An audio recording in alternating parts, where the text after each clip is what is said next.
নারায়ণগঞ্জ বিএনপির রাজনীতির যেন মোড় ঘুরিয়ে দিচ্ছেন দীর্ঘদিন কারাভোগ করা সাবেক ছাত্রদল নেতা জাকির খান। দীর্ঘদিন পর তিনি কারাগার ও পলাতক জীবন থেকে মুক্তি লাভের পর বিএনপির প্রায় সকল পর্যায়ের নেতাকর্মীরাই তার দিকে ঝুঁকছেন।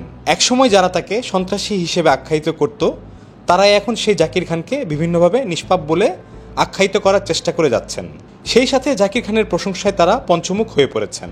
জাকির খানকে সামনে রেখে তারা আগামী দিনে রাজনীতি করার প্রত্যয় ব্যক্ত করেছেন। কেউ কেউ আবার তাকে আগামী দিনের সংসদ সদস্য হিসেবেও বিবেচনা করতে শুরু করে দিয়েছেন। অথচ তারাই একসময় জাকির খানের বিচারের দাবিতে সোচ্চার ছিলেন। তারা প্রকাশ্যেই সভা সমাবেশে বলে বেড়াতেন জাকির খানের শাস্তি হওয়া প্রয়োজন। যে সকল খুনের অভিযোগে জাকির খান পলাতক ছিলেন, সেই খুনের বিচারের দাবিতে তারা সোচ্চার ভূমিকায় ছিলেন। কিন্তু জাকির খান জামিন লাভের পর এ সকল নেতাকর্মীরাই সকলেই জাকির খান বলয়ে ভিড় করতে শুরু করেছেন। সেই সাথে তাকে প্রশংসায় মাতিয়ে তুলছেন। সম্প্রতি মহানগর বিএনপির এক নেতার তৈলাক্ত বক্তব্য সামাজিক যোগাযোগ মাধ্যমে ভাইরালও হয়েছে। তার এই তৈলাক্ত বক্তব্য সামাজিক যোগাযোগ মাধ্যমে নেতিবাচক প্রতিক্রিয়াও সৃষ্টি হয়েছে। সেই সাথে জেলা ও মহানগর বিএনপির বিভিন্ন অঙ্গ সহযোগী সংগঠনের নেতাকর্মীরা জাকির খানকে ফুলের শুভেচ্ছায় সিক্ত করছেন। প্রতিদিনই তার বাড়িতে নেতাকর্মীদের ভিড় লেগে রয়েছে। অনেক সময় নেতাকর্মীদের ভিড়ের কারণে তিনি সবার সাথে কথা বলার সুযোগও পান না।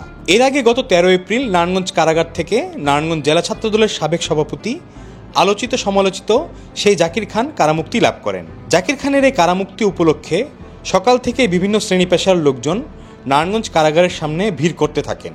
সকাল 10টা নাগাদ বিপুল পরিমাণ নেতাকর্মী জড়ো হন। সাউন্ড বক্স, শত শত হুন্ডা ও গাড়ি নিয়ে কারাগারের সামনে জড়ো হন।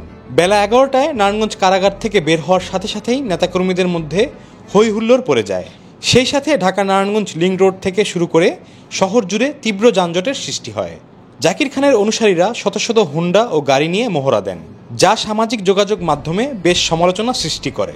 আদালত সূত্রে জানা যায়, 4টি হত্যা মামলা সহ মোট 33টি মামলার আসামি ছিলেন জাকির খান।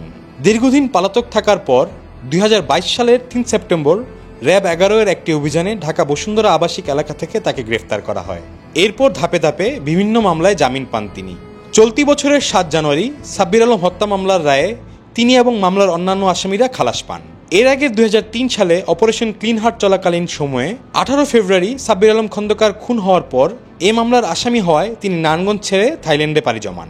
সেখানে সুকুম্বিকে কয়েক কোটি টাকা দিয়ে গ্রেস নামে 8 তলা বিশিষ্ট একটি 3 স্টার হোটেল কিনে ব্যবসা পরিচালনা করেন। তবে দীর্ঘ সময়ে তিনি নারায়ণগঞ্জের রাজনীতি থেকে দূরে থাকলে নারায়ণগঞ্জে তার অনুসারীরা জাকির খানের নামে আতঙ্ক বজায় রেখেছিল। গত বছরের 5 আগস্ট আওয়ামী লীগ সরকারের পতনের পর জাকির খানের অনুসারীর সংখ্যা বাড়তে থাকে। সেই সাথে এবার তার কারামুক্তির মাধ্যমে তার অনুসারীর সংখ্যা যেন শেষ নেই। প্রতিদিনই নতুন নতুন করে বিভিন্ন পর্যায়ের নেতাকর্মীরা জাকির খানের বলয়ে নাম লিখাচ্ছেন। জাকির খান ছাড়া তারা যেন অন্য কিছু বুঝছেন না।